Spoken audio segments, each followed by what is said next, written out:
Patjetër që këto prova duhet ishin marrë që në momenti që ne kemi marrë të gjithë fashikujt, kur morëm listën e provave që përsëri e kërkuam, sepse e gjithë dosja ka ardhur në gjykatë pa listën e provave dhe ne u njohëm në seancën e fundit të seancës paraprake, po e quajmë, kërkuam nga gjyqtarja që përveç se të kishim gjithë ekspertimin e telefonit, sepse çdo gjë është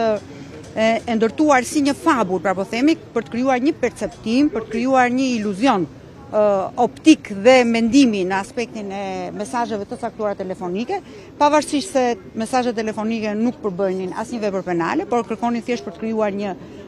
po themi, një histori, një fairy tale. Edhe në gjykat, në seancë paraprake, gjyqtarja kishte vendosur që prokuroria të më pajiste me këtë material, pra me ekspertimin e gjithë telefonit tim, ku bëhet fjalë për gjithë bisedat e mia, jo vetëm mesazhet të selektuara që organi akuzës ka nxjerrë në akuzë, po për të pasur të gjithë rrjedhojen e mendimit dhe logjikën e mendimit të bashkëbisedimeve të mia, po themi si antare Komisionit Veprimtarive Prodhuese, pra për ligjin e famshëm të minjerave, në marrëdhënien me fibrën optike, apo edhe komunikimet e tjera që kanë qenë qoftë me kryeministrin asaj kohe Edi Rama e Merrall. Zënia Kryemadhe, ju flisni për një fairy tale. Në thelb, prokuroria i përdor mesazhet tuaja si provë kryesore ndaj ish presidentit vetë, ndaj jush edhe të kandidatëve të tjerë në këtë proces gjyqësor. Patjetër, prokuroria përdor një mesazh që un kam thënë dua të marr një shtëpi, kam shkuar e kam parë shtëpinë në qershor, korrik dhe në shtator e kam anulluar. Dhe prokuroria thotë që ky është një korrupsion. Në fakt çfarë është? Në fakt është, un kam blerë një shtëpi të cilën e kam ke Kodradiellit. Pra, është si puna asaj që ti shkon në një dyqan, provon një fustan, provon disa fustane, nuk i merr gjitha, merr vetëm njërin. Edhe shtëpia ka qenë një shtëpi e cila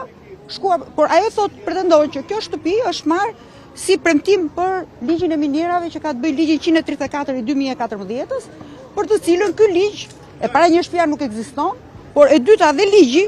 është vendim kolegjial, nuk është vendim personal edhe as përfitim ekonomik. Duke pasur parasysh që ligji për minjerat i miratuar në tetor të 2014-s ka të bëjë me sigurinë e punëtorëve në minierë në galeri, pra që përfitonin 2000 minatorë, sigurinë e jetës dhe mbi 37 biznese që punonin në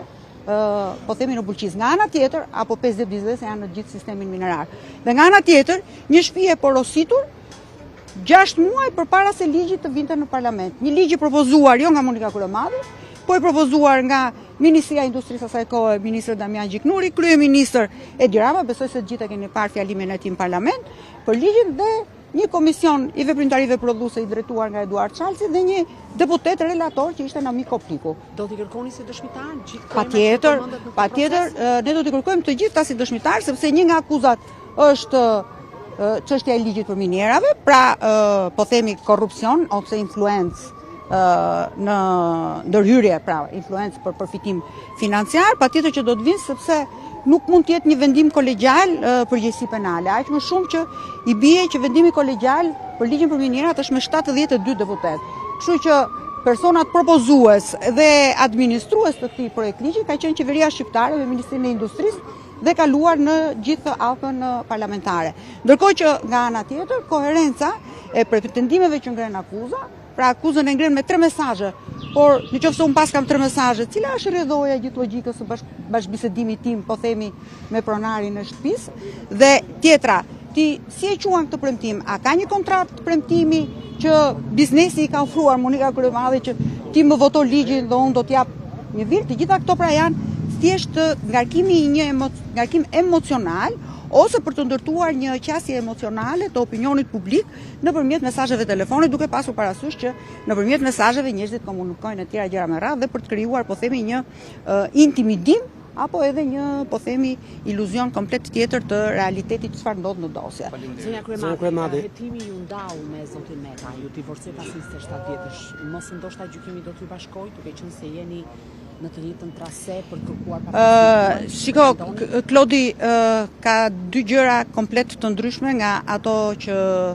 ndodhin në jetën e përditshme.